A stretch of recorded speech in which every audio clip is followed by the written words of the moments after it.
Mainit na sinalubong ng mga Pilipino sa Vietnam si Pangulong Rodrigo Duterte. Sa kanyang pagsasalita sa harap ng Filipino community doon, iniulat ng Pangulo ang mga pagbabagong ipinatutupad ng kanyang administrasyon para mas mapabuti ang pamumuhay ng mga Pilipino. Kabilang narito ay ang mas pinalakas na kampanya kontra iligal na droga. Nagbabalik si Rocky Ignacio. Mainit ang naging pagtanggap kay Pangulong Rodrigo Duterte at delegasyon ng mga Pilipino sa Hanoi, Vietnam. Sabik marinig mismo sa Pangulo ang mga ipinatutupad na hakbang para sa tunay na pagbabago sa bansa. Introduce them to you.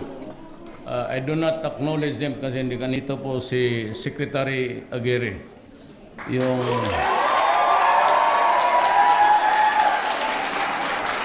He is the best friend of Laila de Lima. Ang pulong nito sa Filipino community ang pinakaunang aktibidad ng Pangulo sa kanyang pagdating sa Hanoi para sa 2 araw na opisyal na pagbisita, kung saan iniulat ang mga programa para sa kapayapaan sa Mindanao, dialogo sa CPP, NPA, NDF at ang mahigpit na kampanya kontra iligal na droga. But I must be frank with you. I do not mean to, bring sad stories and songs.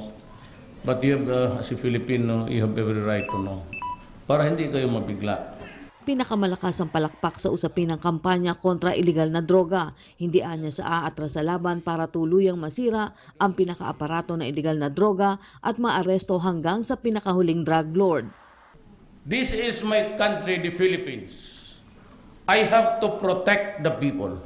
I have to protect the integrity, territorial or otherwise, of my country. With this kind of problem, 4 million drug addicts. Tignan mo ngayon, namatay na, wala na, down ang crime. You can walk the street Manila. Oh. Okay.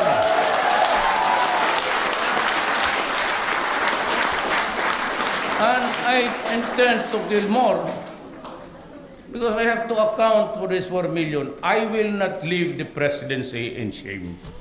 I will not go out sa pagkatapos ng termino ko at mag-iwan ako ng mabigat na problema na ang addicts now would multiply to something like 10 million. Mas mabuti pa ako na lang ang magpakulong, patayin ko na lang lahat.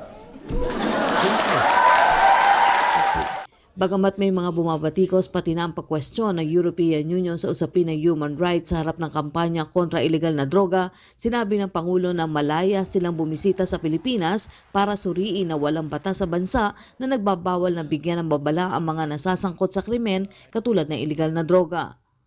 So, if you say in your resolution there say you that he was heard threatening people, the criminals, of killing them, if you want me charged, the best thing that you could do, you idiots, is go to my country and find out if there is a law in the penal statutes which says that I am liable for this act.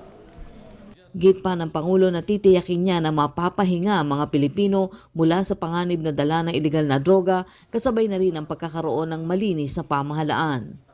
Now, let me give you the staggering economic impact now. Drugs. Huwag na yung 700s of thousands na surrender sa panahon ko. Let's stick to the original survey of John Santiago.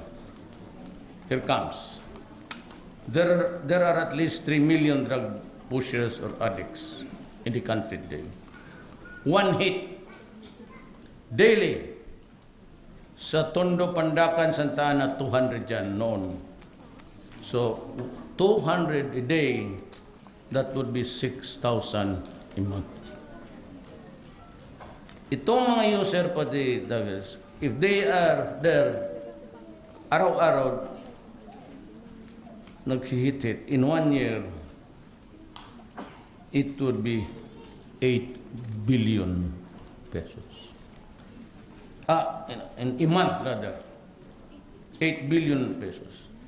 And for a year, it would be 216 billion. Nauna nang ipinaabot ng mga Pilipino dito ang kanilang suporta sa pamunuang Duterte. Bukod sa Pangulo, masaya rin nagpakuha ng larawan sa mga miyembro ng gabinete at iba pang opisyal ng pamahalaan ang mga Pilipino dito. Para sa PTV News, Rocky Ignacio, Hanoi, Vietnam. Ako po si Cathy San Gabriel. Subscribe na sa PTV YouTube channel. I-click lang po ang subscribe button.